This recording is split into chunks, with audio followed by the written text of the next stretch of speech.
Crime branch ने बड़ी कार्रवाई करते हुए 50 लाख की फिरौती मांगने वाले एक खतरनाक किडनैपिंग गैंग का भांडाफोड़ किया है। 13 जून को 2 लोगों के अपहरण की घटना सामने आई थी और इसकी एफआईआर 10 जुलाई को ओशिवारा थाने में दर्ज करवाई गई थी।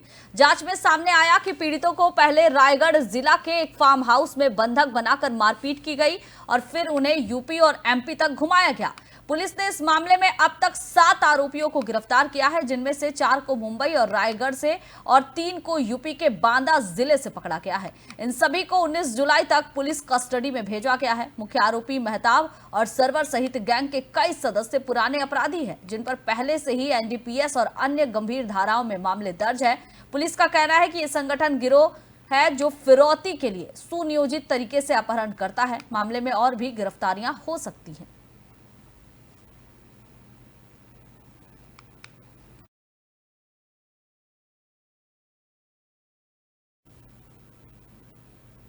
और ओडिशा के बालासोर में छात्रा के द्वारा आत्मदाह के मामले ने अब तूल पकड़ लिया है। अब इस घटना के विरोध में कांग्रेस समेत 8 राजनीतिक दलों ने ओडिशा बंद का आह्वान किया है। बंद के समर्थन में पूरी रेलवे स्टेशन पर कांग्रेस कार्यकर्ताओं और अन्य दलों के नेताओं ने विरोध प्रदर्शन किया। जगह जगह ट्रेनों को रोका गया और सरकार के खिलाफ नारेबाजी की गई। विरोध प्रदर्शन को देखते हुए पुलिस और प्रशासन ने सुरक्षा के सख्त इंतजाम किए हैं। छात्रा की मौत को लेकर विपक्ष लगातार सरकार पर निशाना साध रहा है। मामले में निष्पक्ष जांच की मांग कर रहा है। बंद के चलते आम जनजीवन प्रभावित हुआ है और कई जगह दुकानें भी बंद रही हैं।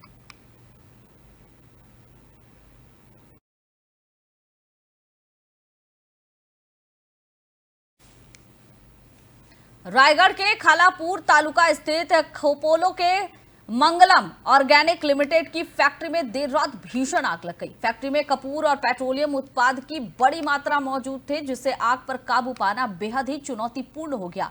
लेकिन 13 विभिन्न एजेंसियों की दमकल गाड़ियों ने अथक प्रयास करते हुए 4 घंटे में आग पर काबू पा लिया।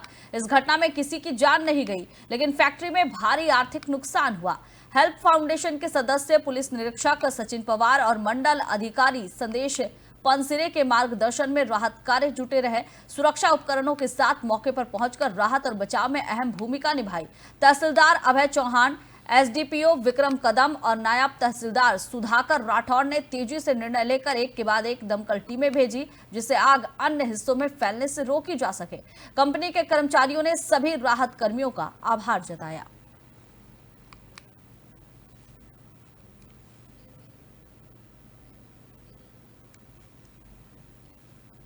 और बड़ी खबर सामने आ रही है। हरियाणा के 7 जिलों में बारिश का अलर्ट जारी किया गया है। पंचकुला, अंबाला, यमुनानगर में येलो अलर्ट है। महेंद्रगढ़, रेवाड़ी, मेवात में भी चेतावनी जारी की गई है। भारी बारिश से अब तक 24 मौतें हो चुकी है।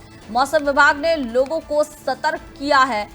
तो हरियाणा में लगातार हो रही बारिश अब चिंता का कारण बन रही है। भारी बारिश से अब तक 24 मौतें हो गई है। प्रदेश के 7 जिला पंचकुला, अंबाला, यमुनानगर, महेंद्रगढ़, रेवाड़ी, पलवल, मेवात में मौसम विभाग ने येलो अलर्ट जारी किया है। लोगों को सतर्क रहने की चेतावनी दी है और इसके भारी बारिश के चलते जलभराव और अन्य समस्याएं भी खड़ी हो गई है।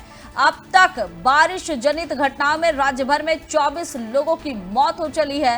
प्रशासन पूरी तरह से सतर्क है। लोगों से अपील की जा रही है कि वे बिना जरूरत कोई अगर काम ना हो तो घर से बाहर ना निकले, सुरक्षित घर पर ही रहे, स्थानों पर रहे। अगले कुछ घंटों तक सतर्कता बरतने की सलाह दी गई है।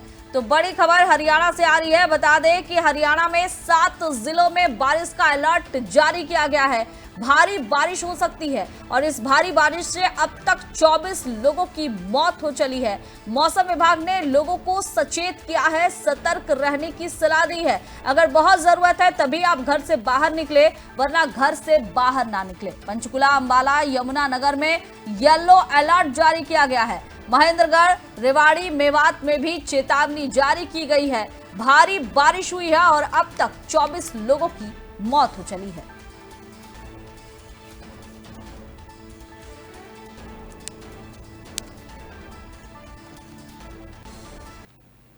बिहार की राजधानी पटना के शाहपुर थाना क्षेत्र में एक युवक की निर्मम हत्या से सनसनी फैल गई।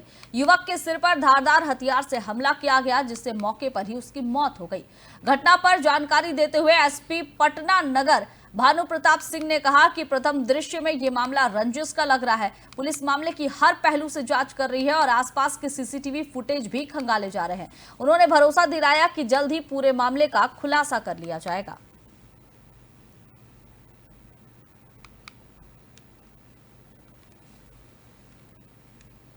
और बिहार की राजधानी पटना के पारस अस्पताल में गोलीबारी की खबर सामने आई।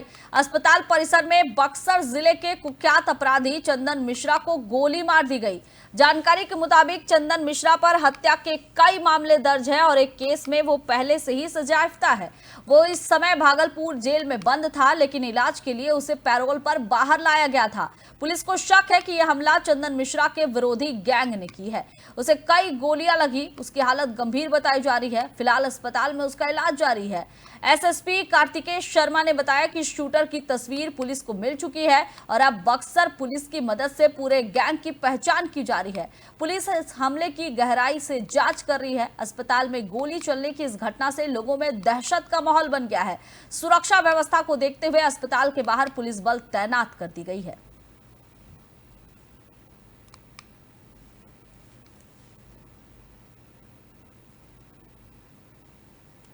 और हरिद्वार में शिव भक्ति का अनोखा नजारा देखने को मिला, जब डीजे की भक्तिमय धुनों पर कावड़ लेकर लौटते शिव भक्तों ने पूरे माहौल को बम बम भोले के जयघोष से घोषित कर दिया। कावड़ियों ने तय गाइडलाइन का पूरा पालन करते हुए अनुशासन में यात्रा निकाली, जिसमें भक्ति और व्यवस्था का अद्भुत संतुलन देखने को मिला। हरिद्वार की सड़कों पर चारों ओर शिव भक्त का रंग छाया रहा। संगीत, श्रद्धा और नियमों के मेल ने इस बार की कावड़ यात्रा को और भी खास बना दिया। प्रशासन की सख्ती और भक्तों की समझदारी ने मिलकर इस धार्मिक यात्रा को एक सफल और अनुशासित आयोजन बनाया।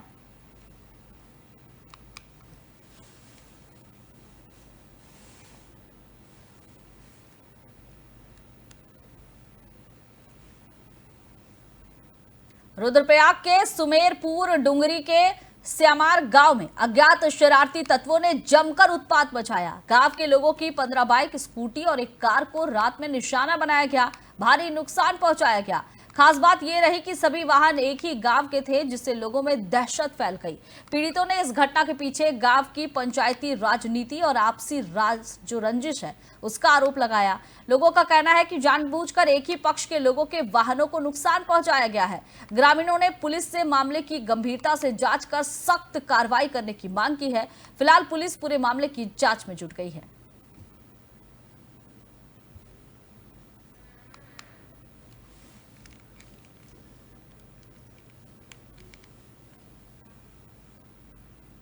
उत्तराखंड के विकासनगर क्षेत्र से एक बड़ी खबर सामने आई है। धूलकोट जंगल में माता मंदिर के पास एक तेज रफ्तार कार अनियंत्रित होकर पलट गई। सहसपुर से देहरादून की ओर जा रही दिल्ली नंबर की यह गाड़ी ओवरटेक करते समय सड़क से नीचे उतर गई। जंगल में कई पलटे खा गई। हादसे के वक्त गाड़ी में 2 युवक सवार थे जो ग्राफिक एरा यूनिवर्सिटी की शर्ट पहने हुए थे। गनीमत रही कि इस भीषण हादसे में कोई भी बड़े जानमाल की हानि नहीं हुई।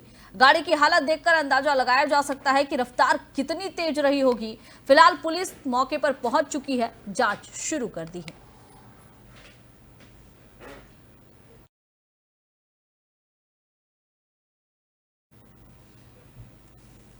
जालौन जिले में यमुना नदी का जलस्तर लगातार बढ़ता जा रहा है। कोटा बांध से पानी छोड़े जाने के बाद यमुना का जलस्तर अब 103 मीटर के करीब पहुंच गया है। हालांकि यह अभी भी खतरे के निशान से करीबन 5 मीटर नीचे है, लेकिन प्रशासन कोई जोखिम लेना नहीं चाहती है। जिला प्रशासन ने बाढ़ बुलेटिन जारी कर नदी किनारे बसे गांव के लोगों को सतर्क रहने को कहा है। मंगरौल, पडरी, रपटा पर पानी भर गया है और इससे प्रशासन ने वहां आवाजाही पर पूरी तरह से रोक लगा दी है।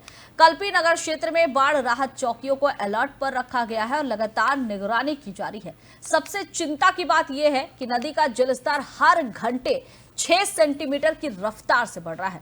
ऐसे में प्रशासन ने हालात पर नजर बनाए रखने के लिए टीमें तैनात कर दी है और लोगों से भी सहयोग की अपील की है।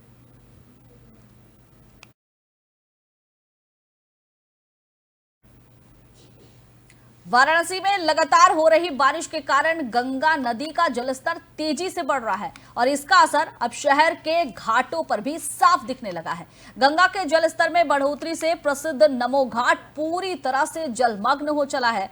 घाट की सीढ़ियां भी अब पानी में डूब गई है, जिससे श्रद्धालुओं और स्थानीय लोगों की आवाजाही पर असर पड़ा है। प्रशासन ने हालात को देखते हुए अलर्ट जारी किया है और लोगों से अपील की है कि वे गंगा के किनारे जाने से फिलहाल बचे।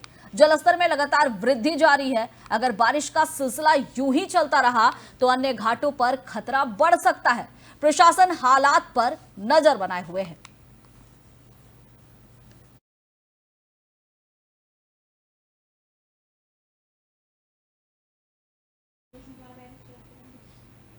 फिलहाल इस बुलेटिन में बस इतना ही। आप देखते रहिए 4 टीवी। नमस्कार।